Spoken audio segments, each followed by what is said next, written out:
नमस्कार, मैं हूं संजय शर्मा। आप देख रहे हैं 4PM न्यूज नेटवर्क। देश की अलग अलग जगह से जो माहौल नज़र आ रहा है वो बहुत डराने वाला है। लोकतंत्र बचा है क्या इस देश में? आप ईमानदारी से अपने दिल पर हाथ रखकर ये सवाल पूछ सकते हैं, खुद से पूछ सकते हैं, किसी और से पूछने की ज़रूरत नहीं है। ये बात मैं इसलिए कर रहा हूँ कि मैंने देखा कि संसद से 24 सांसदों का निलंबन कर दिया गया है। मतलब लोकतंत्र के सबसे बड़े मंदिर में भी अब आवाज़ उठाने की, सवाल पूछने की आज़ादी ख़त्म हो गई है। जहाँ जहाँ आप आवाज़ें उठा सकते हैं, जहाँ जहाँ वहाँ आप सवाल पूछ सकते हैं, वो सारे दरवाजे बंद कर दिए जा रहे हैं। लोकतंत्र ऐसे कब तक और किस तरह जिंदा रह सकता है, ये एक सवाल बहुत इम्पोर्टेंट बन गया है। देश में जिन लोगों को लोकतंत्र बचाए रखने की जिम्मेदारी थी वो एक एक करके धराशायी हो रहे हैं। जो संवैधानिक संस्थाएं थी वो मखौल बन के रह गई हैं और न्याय के मंदिर भी अब सवालों के घेरे में आ गए हैं। आपकी आज़ादी, आपकी मानसिक आज़ादी, आपकी शारीरिक आज़ादी कब यात्रा में बदल जाए आप कह नहीं सकते। ये देश कब तक इस तरह चलेगा? सांसद कौन सा मुद्दा उठा रहे थे जिनके लिए सस्पेंड कर दिया गया? वो पूछ रहे थे कि आखिर इस देश में ये क्यों हो रहा है कि आपके दूध पर, आपकी सब्जियों पर, आपके फलों पर जीएसटी लगा दी गई है। छाछ पर गांव में जाते हैं तो 8-8, 10-10 ग्लास छाछ यूं ही पिला दिए जाते हैं। अब अगर छाछ पिलाएंगे तो जीएसटी देना होगा, क्योंकि छाछ खरीदेंगे तो उस पर जीएसटी लगा दी गई है। क्या देश इतना गरीब हो चुका है? क्या देश के पास इतना पैसा नहीं है कि वो आपके दूध को, फलों को, सब्जियों को, छाछ को जीएसटी से मुक्त रख सके? यही बात तो सवाल संसद में सांसद पूछ रहे थे। क्या अब सांसद ये सवाल भी नहीं पूछेंगे? क्या अब सांसद महंगाई से जुड़े हुए और आम आदमी की जिंदगी से जुड़े हुए मुद्दे नहीं उठाएंगे तो संसद में क्या उठेगा?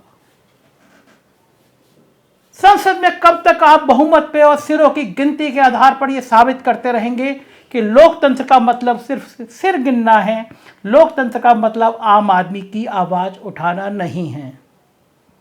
अगर देश गरीब है तो फिर ये अमीरी के नाटक क्यों आ रहे हैं सामने? क्या जरूरत है देश में एक नई संसद बनाने का जिसका नाम सेंट्रल विस्टा है, जिसमें हजारों करोड़ रुपए खर्च हो रहे हैं? क्या जरूरत है फिर देश में एक हजारों करोड़ रुपए का एक नया हवाई जहाज प्रधानमंत्री जी के खरीदने के लिए, जबकि पुराने हवाई जहाज सब कुछ सुरक्षित है और बेहतर हालत में है? क्या जरूरत है देश में विदेशी कोयले को कई गुना दामों पर खरीदने के लिए, क्योंकि अडानी भैया का इसमें हाथ है? और क्या जरूरत है कि देश के 2 उद्योगपतियों को सब कुछ ताक पे रखकर दिन पर दिन उनको फायदा पहुंचाने की नई नई तरकीबें काम में लाई जा रही हैं? और क्या फायदा है कि देश का बड़ा पैसा केवल उद्योगपतियों को खैरात की तरह बांटा जा रहा है? एसबीआई से आरटीआई में पूछा गया, हजूर उन लोगों के नाम बता दीजिए जिनका 100 करोड़ रुपए से ज्यादा खर्चा आपने बट्टे खाते में डाल दिया है। आरबीआई उन 100 करोड़ से ज्यादा वाले कर्जदारों के नाम बताने को राजी नहीं है, क्योंकि उनके तार कहीं ना कहीं सत्ता के ठिकानों तक जाकर रुक जाते हैं।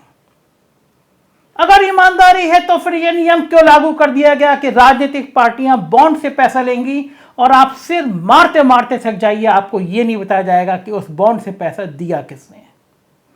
हजारों करोड़ रुपए राजनीतिक दलों पे आ रहा है, लेकिन कहां से आ रहा है ये ईडी पूछने की हिम्मत नहीं करेगी, क्योंकि ईडी का काम सिर्फ विपक्ष के नेताओं की घेराबंदी करना है। सत्ता चलाने वाले लोगों के इर्द गिर्द भी ईडी नहीं फटकती। ईडी केवल उन लोगों को चिन्हित करती है जो सत्ता से सवाल पूछा करते हैं। ऐसा नहीं है अभी करती हो, पहले भी सीबीआई और ईडी ये करती थी, इसीलिए कांग्रेस के काल में सीबीआई को तोता भी कहा गया था। लेकिन अब जो रूप आ रहा है वो बहुत ज्यादा खतरनाक होता जा रहा है। ऐसा भी नहीं है कि संसद से सांसद पहली बार सस्पेंड किए गए होंगे। जहां तक मुझे याद आ रहा है 89 में 63 सांसद, 63 सांसद, राजीव गांधी प्रधानमंत्री थे उस समय, संसद से सस्पेंड कर दिए गए थे पार्लियामेंट से। सस्पेंड कर दिए गए थे, क्योंकि ठक्कर आयोग की रिपोर्ट आई थी और उस रिपोर्ट ने पूरे देश में तहलका मचा दिया था, बहुत हंगामा किया था। तो 63 सांसदों को निलंबित कर दिया गया था संसद से। लेकिन वो एक आयोग की रिपोर्ट थी, राजनीतिक रिपोर्ट थी। 2014 में तेलंगाना का मामला उठा था, तेलंगाना को अलग राज्य बनाने का मामला उठा था। 18 सांसद, जिसमें एक रूलिंग पार्टी का भी सांसद था जो साउथ से आते थे, उनको भी निलंबित कर दिया गया था। लेकिन वो विपक्ष के दबाव का नतीजा था और रिपोर्ट राजनीतिक थी, आम आदमी के जुड़े हुए मुद्दों को लेकर नहीं थी।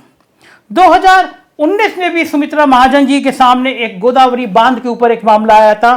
तब 45 सांसदों को, जिसमें आंध्र प्रदेश के लोगों को निलंबित किया गया था। लेकिन ये सारे राजनीतिक या एक बड़े बड़े मुद्दों की बातचीत थी। आम आदमी की गरीबी, महंगाई और उसके जीवन के रोजमर्रा से जुड़ी हुई बातों की, महंगाई की चर्चा नहीं थी।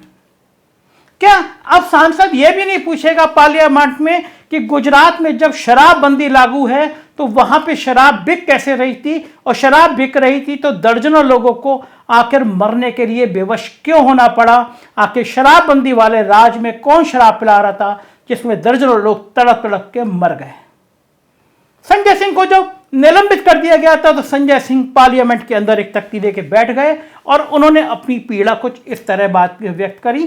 सुनिए संजय सिंह का यह वीडियो। जय हिंद साथियों, मैंने आज गुजरात में हुई 55 लोगों की मौतों का मामला उठाया। एक बहुत बड़ी घटना गुजरात में हुई। नकली शराब पीने के कारण उस प्रदेश में जहां पे शराबबंदी है घोषित तौर पे, वहां पर 55 लोगों की जान चली गई, 55 लोगों की मौत हो गई और अभी भी बहुत सारे लोग जिंदगी और मौत से जूझ रहे हैं। मैंने उनका मुद्दा सदन के अंदर उठाया, राज्यसभा में कल भी आवाज उठाई, आज 267 के तहत नोटिस दिया। बार बार मैंने चेयर से मांग की, सरकार से मांग की कि सदन में आके इस मुद्दे पे जवाब दें। प्रधानमंत्री जी भी गुजरात से हैं, गृह मंत्री जी भी गुजरात से हैं, वो आए और बताएं कि नकली शराब का धंधा गुजरात में कैसे चल रहा है, कैसे हमारे 55 गुजरात के भाइयों की जान चली गई। लेकिन सरकार ने जवाब नहीं दिया। मुझे सस्पेंड कर दिया गया है, मुझे निलंबित कर दिया गया है। लेकिन मैं बताना चाहता हूं कि मैं अभी भी सदन में मौजूद हूं, राज्यसभा के अंदर हूं। मैं गुजरात में हुई मौतों का मामला उठाता रहूंगा, नकली शराब से हुई मौतों का मामला उठाता रहूंगा। ये आम आदमी पार्टी है, अरविंद केजरीवाल की पार्टी है। हम सब लोग मिलकर जनता के बुनियादी मुद्दों पर अपनी आवाज संसद और सड़क दोनों जगह बुलंद करते रहेंगे। चर्चा इस बात पर भी होनी चाहिए कि आखिर लोगों का भरोसा क्यों खत्म हो रहा है, लोगों को क्यों नहीं ये भरोसा हो पा रहा कि सीबीआई, ईडी और अब सुप्रीम कोर्ट पे भी पूरा न्याय मिल पाएगा। इस देश में क्या कभी ऐसा हुआ था कि सुप्रीम कोर्ट के फैसलों पर भी सवाल खड़े होने लगे? लेकिन गलती आम जनमानस की नहीं है, गलती सुप्रीम कोर्ट की है। सुप्रीम कोर्ट के एक चीफ जस्टिस पर एक लड़की, एक महिला एक आरोप लगाती है, रातों रात आरोप गायब हो जाता है, मन चाहे फैसले सुप्रीम कोर्ट से आ जाते हैं और सुप्रीम कोर्ट के चीफ जस्टिस राज्यसभा के सदस्य बन जाते हैं। तो आम आदमी के मन में, जहन में ये सवाल जरूर उठेगा कि क्या डील है जिससे सुप्रीम कोर्ट भी प्रभावित होने लगा। और जब पेगासस का मामला आया और सरकार ने कह दिया कि हम नहीं बता सकते जासूसी कैसे कराई और क्यों कराई और किस लिए हुई, राष्ट्र से जुड़ा मामला है, और सुप्रीम कोर्ट की खामोशी ने बता दिया कि लोकतंत्र की हत्या अब धीरे धीरे इसी तरह होती रहेगी और हम और आप खामोश बैठे रहेंगे। संसद में सवाल पूछने का, जवाब देने का रवैया आज से नहीं है। सवाल पूछे जाते हैं, जवाब दिए जाते हैं, लेकिन अब धीरे धीरे चलन खत्म हो रहा है। तो जब सत्ता सवालों का जवाब देना बंद कर देगी, जब लोकपाल शो पीस बन जाएगा, जब निर्वाचन आयोग केवल मुखौटा बन जाएगा, जब सुप्रीम कोर्ट के निर्णयों पर, फैसलों पर सवाल शुरू होंगे और जब सेना में 4-4 साल के लिए कॉन्ट्रैक्ट पर लोग रखे जाएंगे, तो क्या इस देश में लोकतंत्र की आवाजें उठना बंद हो जाएंगी? जब लिखने पर, जब पढ़ने पर, जब बोलने पर प्रतिबंध लगेगा और तरह तरह के एक राज्य में दर्जनों जगह पे पत्रकारों के लिखने पर मुकदमे दर्ज होंगे, तो क्या लोकतंत्र बच पाएगा? सुप्रीम कोर्ट कड़ी टिप्पणी करता है, सारे मुकदमों को एक जगह सुनने की बात करता है और मानता है कि गलत तरीके से एफआईआर हुई, तो सुप्रीम कोर्ट उन अफसरों को दंडित क्यों नहीं करता जो इन सब साजिशों में शामिल हैं, और उन राज्यों के नेताओं को दंडित क्यों नहीं करता जो किसी पत्रकार के खिलाफ इस तरह की साजिश करते रहते हैं जिससे आवाजें बंद हो जाएं और लोकतंत्र मर जाए। आप क्या चाहते हैं? आप एक लोकतंत्र की हत्या का उत्सव मनाना चाहते हैं? आप इस लोकतंत्र को खत्म होने देखना चाहते हैं? आप ये जो हिंदू मुसलमान ये जो उन्माद का खेल देख रहे हैं, इसमें अकेला मैं ही प्रभावित नहीं होगा, याद रखिए कि आपकी आने वाली पीढ़ियां भी इसमें प्रभावित होंगी। जब जब ये उन्माद का खेल सामने आता है तो देखते रहिए और यकीन करिए मेरी बात पर, उसमें गरीब, पिछड़े और दलित समाज के बच्चे होते हैं। किसी अंबानी अडानी का, किसी विधायक का, किसी आईएएस अफसर का बेटा इस तरह के उन्माद में नहीं फंसता है। लोकतंत्र को अगर खत्म होते हुए देखना चाहते हैं, आप एक उन्माद में जीना चाहते हैं, तो ये लोकतंत्र आपको मुबारक। आप इस लोकतंत्र की हत्या होते हुए दिन पर दिन देखते रहिए और जश्न मनाते रहिए और आज़ादी का अमृत महोत्सव मनाते रहिए। गुजरात में, बिहार में जहाँ शराबबंदी लागू है, अगर वहाँ शराब पी कर तड़प तड़प के मरते रहें तो आपको चिंता नहीं होना चाहिए, क्योंकि आपके घर में तो आज खाना बन ही गया।